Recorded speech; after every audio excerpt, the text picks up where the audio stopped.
Hello बच्चों, let's read this question. The question says in the circuit shown in figure E1 is 3 volt, E2 is 2 volt, E3 is 1 volt and R1, R2, R3 are equal and 1 ohm resistance. If R2 is short circuited and the point A is connected to point B through a zero resistance wire, find the current through R, capital R in ampere.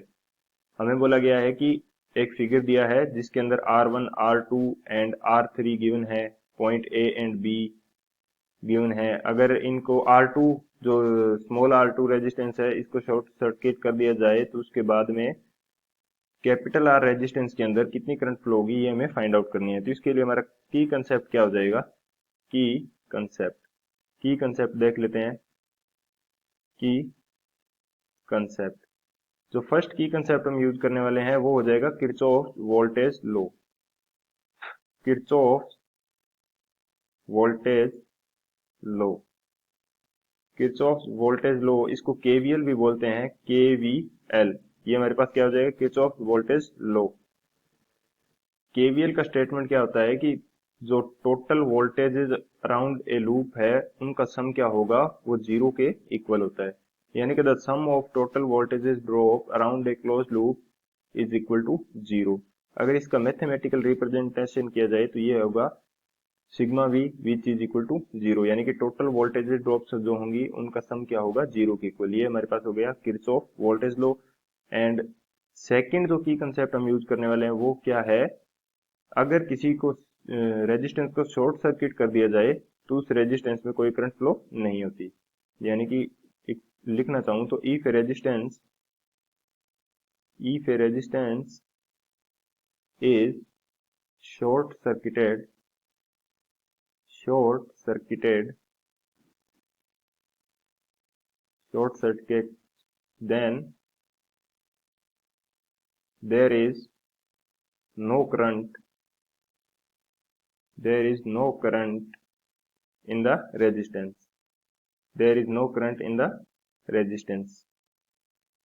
यानी कि उस resistance के अंदर कोई current नहीं होता है। तो इन दोनों की कंसेप्ट की हेल्प से हम लोग इस क्वेश्चन को सॉल्व करेंगे। सॉल्यूशन देखते हैं। ये हमारे पास एक फिगर गिवन है जिसके अंदर E1 ये कितना है, E1 की वैल्यू है 3 वोल्ट एंड इसका रेजिस्टेंस कितना है, 1 ओम।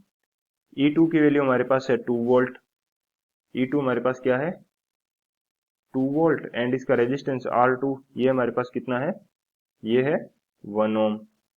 इसी तरह से E3 की वैल्यू हमारे पास है 1 वोल्ट, ये हमारे पास है 1 वोल्ट एंड R3 की वैल्यू हमारे पास कितनी है, ये है 1 ओम। अगर मैं इन पॉइंट्स को नाम दूं, अगर मैं यहाँ पे नाम दे लेता हूं K, ये मेरे पास आ गया L, ये P, ये Q आ गया एंड इस पॉइंट को मैं नाम दे दूं M एंड ये मेरा पॉइंट क्या आ गया, N। तो अब हम जो KVL है वो अप्लाई करते हैं इसके सॉल्यूशन के लिए। मैं अगर इस लूप में अप्लाई करूं KVL, कौन से लूप में, K L P Q K, अगर इस लूप के अंदर मैं KVL अप्लाई करता हूं एंड ऐसे मेरे मूवमेंट की डायरेक्शन होगी। तो इससे पहले चलो एक काम और करते हैं कि करंट शो कर लेते हैं इसके अंदर, करंट कहां से कहां फ्लो हो रहा है एंड उसकी अमाउंट कितनी है, ये अगर इसके अंदर शो करेंगे तो हमारे पास क्या होगा। अगर मैं ये 3 वोल्ट E1 है इससे शो करूं यहाँ पे करंट कितना फ्लो हो रहा है, अगर मैं इसको शो कर देता हूं, ये मेरे पास है I1 and same to same E2 से अगर करंट फ्लो हो रहा है कितना, इसको मैं शो कर देता हूं, ये मेरे पास है I2 एंड E3 से कितना करंट फ्लो हो रहा है, ये मेरे पास हो जाएगा I3। तो ये टोटल करंट है, ये यहां से आएगा I1, ये I2 एंड इसकी वैल्यू कितनी होगी, ये हो जाएगा I3। तो R में से करंट कितना फ्लो होगा, इसकी वैल्यू हमारे पास आ जाएगी I1 plus I2 plus I3 के इक्वल। तो अब हम अप्लाई करते हैं Kirchhoff voltage law. By applying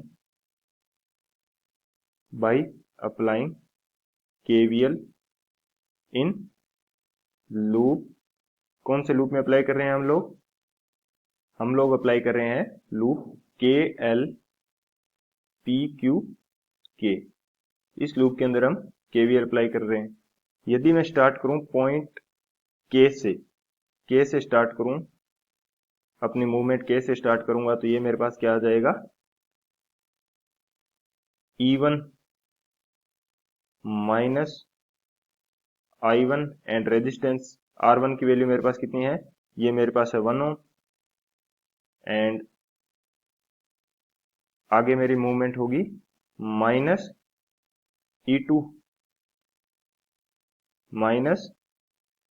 E2 which is equal to 0। यहाँ पे मैंने R2 को कंसीडर क्यों नहीं किया, R2 को कंसीडर नहीं किया क्योंकि इसने बोला है कि R2 शॉर्ट सर्किटेड है, तो R2 के अंदर कोई करंट फ्लो नहीं होगी, तो मैं R2 को हटा सकता हूँ। तो बेसिकली मैंने इसके अंदर R2 को क्या है, हटा दिया है। शॉर्ट सर्किटेड है, उसके अंदर करंट फ्लो नहीं हो रही है, तो मैं इस पे क्रॉस लगा देता हूँ ताकि कोई कंफ्यूजन ना हो। ये मैंने R2 को हटा दिया है क्योंकि सेकंड जो की कंसेप्ट हमने यूज किया था उसके अकॉर्डिंग उसके अंदर कोई भी करंट फ्लो नहीं होगी। तो हमारे पास इसके अंदर केवीएल अप्लाई करने पर आ जाएगा E1 माइनस I1 इंटू इसका रेजिस्टेंस R1 का 1 minus E2 which is equal to 0। तो E1 की वैल्यू मेरे पास कितनी गिवन है, 3। ये मेरे पास आ जाएगा माइनस I1 एंड E2 की वैल्यू मेरे पास कितनी है, 2 volt which is equal to 0। तो यहां से अगर मैं देखूं तो I1 की वैल्यू मेरे पास कितनी आ जाएगी, I1 की वैल्यू मेरे पास आ जाएगी 1 एम्पियर। I1 कितना आ गया, 1 एम्पियर। तो ये मेरे पास आ गई I1 की वैल्यू। इसी तरह से मैं अप्लाई करूंगा KVL in by applying KVL in loop. कौन से लूप में अप्लाई करेंगे, अब अप्लाई करेंगे इस लूप में Q P N M Q, इस लूप के अंदर अप्लाई करेंगे। एंड मूवमेंट की डायरेक्शन क्या होगी, मूवमेंट होगा कुछ इस प्रकार से। कौन से लूप में अप्लाई कर रहे हैं, loop Q P N M Q, इस लूप में अप्लाई कर रहे हैं।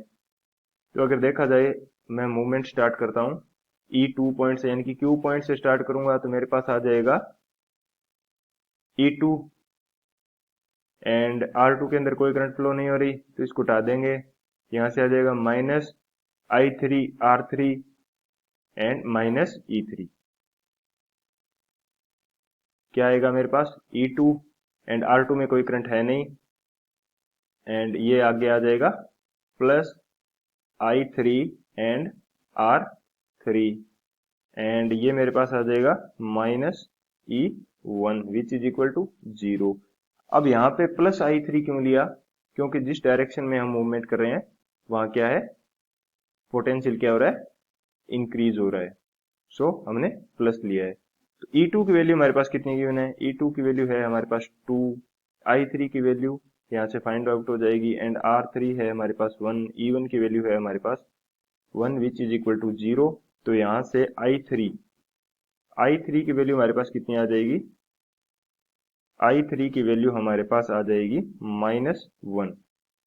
I3 की वैल्यू क्या आ जाएगी, -1। अब -1 क्यों आई, क्योंकि माइनस जो है, माइनस ये शो कर रहा है कि जो हमने करंट की डायरेक्शन ली है, करंट एक्चुअल में उसके अपोजिट डायरेक्शन में है। Current is in opposite direction, current क्या है, अपोजिट डायरेक्शन में है। हमने क्या ली थी, हमने करंट की डायरेक्शन ली थी कुछ इस प्रकार से E3 से, यानी कि M से N की तरफ ली थी, लेकिन एक्चुअल में डायरेक्शन क्या है, N से M की तरफ, इसलिए ये क्या रहा है, माइनस चिन्ह। एंड I3 को मैग्नीट्यूड क्या है, मैग्नीट्यूड है 1 एम्पियर। इसी तरह से हम लोग अप्लाई करेंगे Kirchhoff voltage loop next loop के अंदर। नेक्स्ट लूप हमारा कौन सा हो जाएगा, नेक्स्ट अप्लाई करेंगे हम पॉइंट B से पॉइंट A के बिटवीन, पॉइंट B से पॉइंट A के बिटवीन हम लोग अप्लाई करेंगे, तो इसके अंदर जो हमारी टोटल करंट है वो आ जाएगी। तो इसके लिए अप्लाई करते हैं हम लोग A से B में, by applying KVL in loop.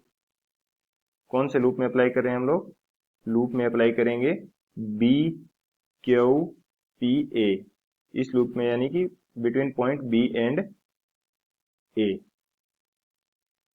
Between point B and A, B and A point के बीच में केवीएल अप्लाई करेंगे तो हमारे पास क्या आएगा, हम बी से स्टार्ट करते हैं, बी से स्टार्ट करेंगे तो हमारे पास क्या आ जाएगा, सबसे पहले बी से आएगा E2, E2 एंड R2 के अंदर कोई करंट फ्लो नहीं हो रही है, एंड लास्ट में आएगा माइनस R इंटू जो इसके अंदर करंट फ्लो हो रही है वो। अब अगर अप्लाई करें यहां से तो ये हमारे पास आ जाएगा E2 माइनस R इंटू इसके अंदर करंट कितनी फ्लो हो रही है, करंट फ्लो हो रही है I1 plus I2 plus I3 which is equal to 0, and E2 की वैल्यू मेरे पास कितनी है, ये है मेरे पास 2 वोल्ट, माइनस R की वैल्यू मेरे पास कितनी है 1, and I1 plus I2 plus I3, I1 plus I2 plus I3, ये मेरे को फाइंड आउट करनी है, क्योंकि यही तो वो करंट है जो फ्लो हो रही है किसके अंदर, कैपिटल रेजिस्टेंस R के अंदर। तो यहां से I1 plus I2 plus I3, इसकी वैल्यू मेरे पास कितनी आ जाएगी 2 एम्पियर। सो मेरे को जो R के अंदर, कैपिटल R के अंदर करंट फाइंड करनी थी, उसकी वैल्यू मेरे पास कितनी आ रही है 2 ampere. So 2 ampere is the final answer. I hope you understood it well. Best of luck. Thank you.